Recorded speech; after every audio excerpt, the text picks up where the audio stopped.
Hello everyone, my name is Venue and today I want to talk to you about Railway Empire.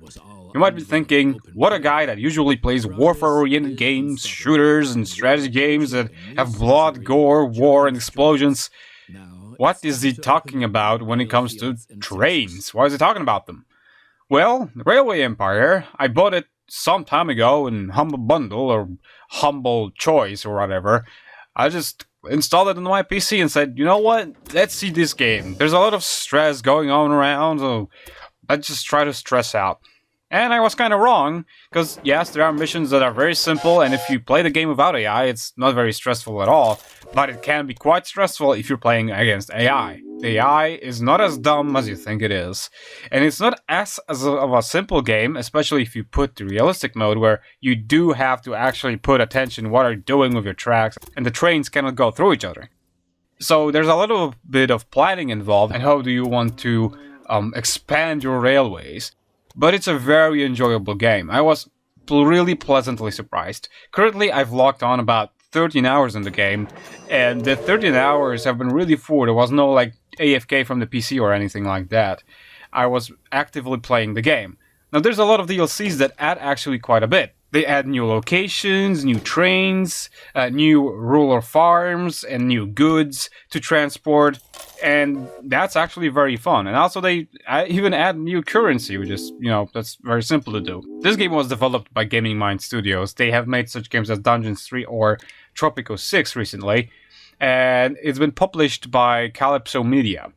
You know them from publishing such games, for example, as Tropico Games and Commandos 2 Remastered and other games, and Praetorians HD and other games. So I've been very pleasantly surprised in this stressful time that there's a game that you can just go play. It looks very nice, even from a game from 2018. Sure, it's not gonna, compete with something like a Microsoft Flight Simulator, that's obvious. But it runs great, runs very nice, and then there's a first-person mode to see your train, how it fares on the fresh set of tracks we've just built. It's pretty cool. It's a very zen game kind of a thing, but it doesn't have to be if there's enough AI. And what I really like about it is how the game can play totally differently if you not only start at a different location, but if you pick a different character. For example, you can pick a scientist that's going to generate more, science to develop more stuff, or you can pick a trickster that's going to rely on saboteurs and spies in order to steal technologies, but its science income is not going to be great. And then there's an entrepreneur or whatever, which enables you to be better at auctions and bidding and buying factories that are already built by somebody else or some different company. There's a lot of replayability in this game, and so far I've been enjoying every single minute.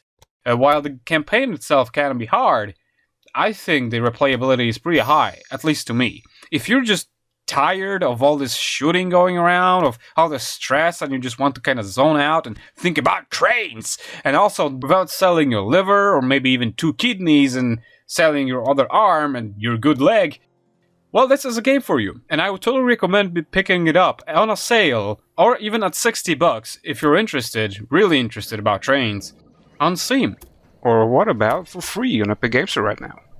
Just don't tell anyone. I usually never buy total new games. I never buy anything that's not 50% off, because it's going to do you well. Of course, you can just pick up the game itself for quite cheap and then try it out and see if you would like it. If you don't, well, not a big loss. And in the first 2 hours, you should know if you like the game or not. And if you do like it, pick up some more DLCs, especially if, for example, you live in France, you can just pick up a France DLC, etc, etc. I think this is a very fun game, very cool, very good game to just de-stress yourself and have a nice day. Thank you for watching this quick, short video, and see you in the next one.